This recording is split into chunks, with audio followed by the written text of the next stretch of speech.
Well, I've been back down to the salvage auction. I've found another Sprint. Now it's a long wheelbase 2014 with only 75,000 miles on the clock. And the real nice thing about this van, it's a two-seater, so it will make a really nice camper.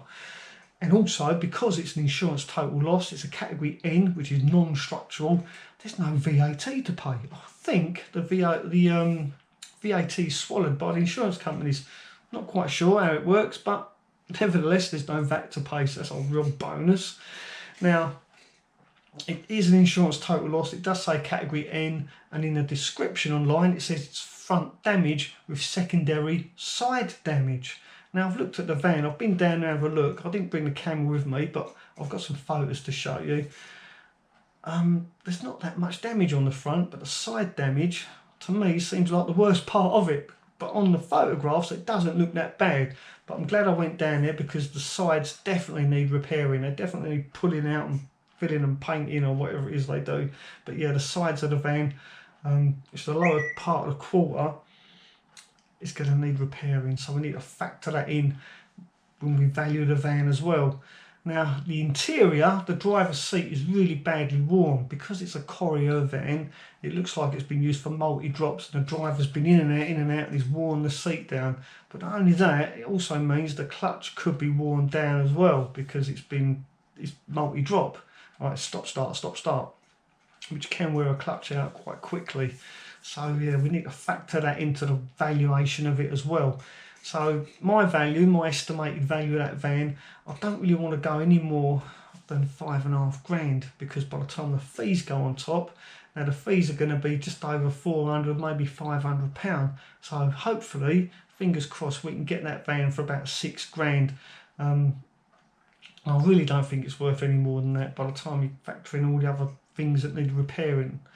Plus it hasn't got aircon, so yeah, I'm not prepared to pay over the top for it. If it had aircon, maybe I would. Maybe I'd go a bit more, but it hasn't got aircon, so anyway, enough of my jibber jabber. I'll show you the photographs and then we'll watch it go through the auction. So these are the photographs that are online. As you can see, it's they're quite small, the very first ones, but you can just see there the front of the van. It's not that much damage on it, but the wing, you can see there's a little crease. Yeah, the photos aren't very good, unfortunately. And this one, again, you can just see the front, a little bit of the side, but on this one you can see the side damage there in the rear quarter and the rear panel. It's all low down below that black piece of trim. Same the other side. And there's the two front seats.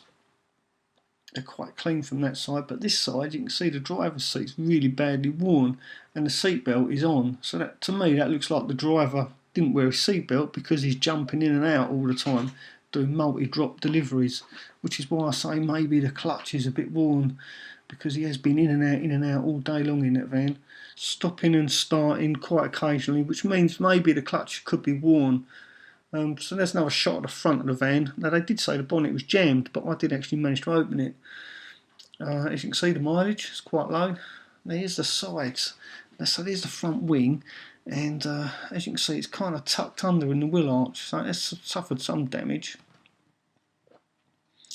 As you can see, the mileage is indicated there, and the estimated retail value of just over £7,000, which is probably a little bit low because I don't think they've considered the mileage.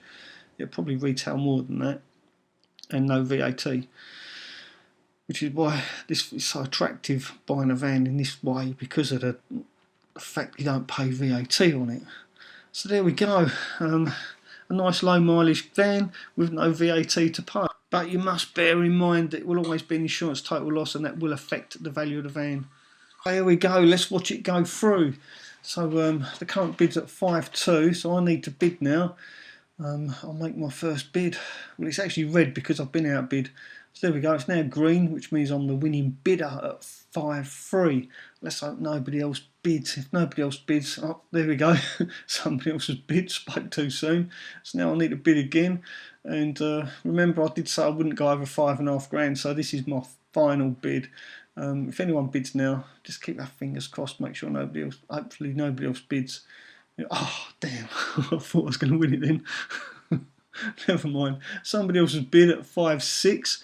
Now, if I bid again, it will go to 5.7. So that goes well over my budget. And bearing in mind, it hasn't got aircon. I mean, if it had aircon, I probably would go to 5.7. But in this instance, I'm not going to go that far. I did say I'd stick to 5.5 grand, and that is exactly what I'm going to do.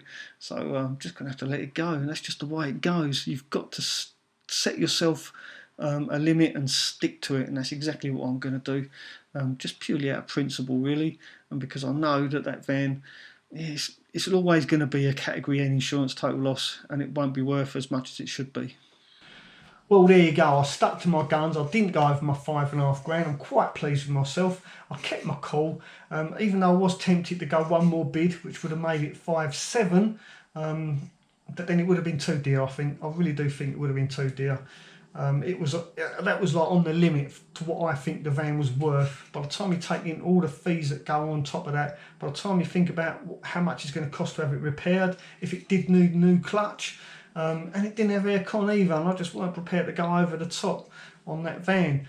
Now, would I bother going down there again? I don't think I will. I honestly don't think buying salvage is a good idea. It's just the risks involved are just too high, and yeah, I think I'll look for other avenues.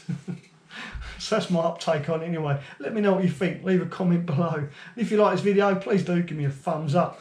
And if you're new to my channel, don't forget to subscribe, hit the notification bell. That way you won't miss a thing. Thanks for watching, and ta-ra for now.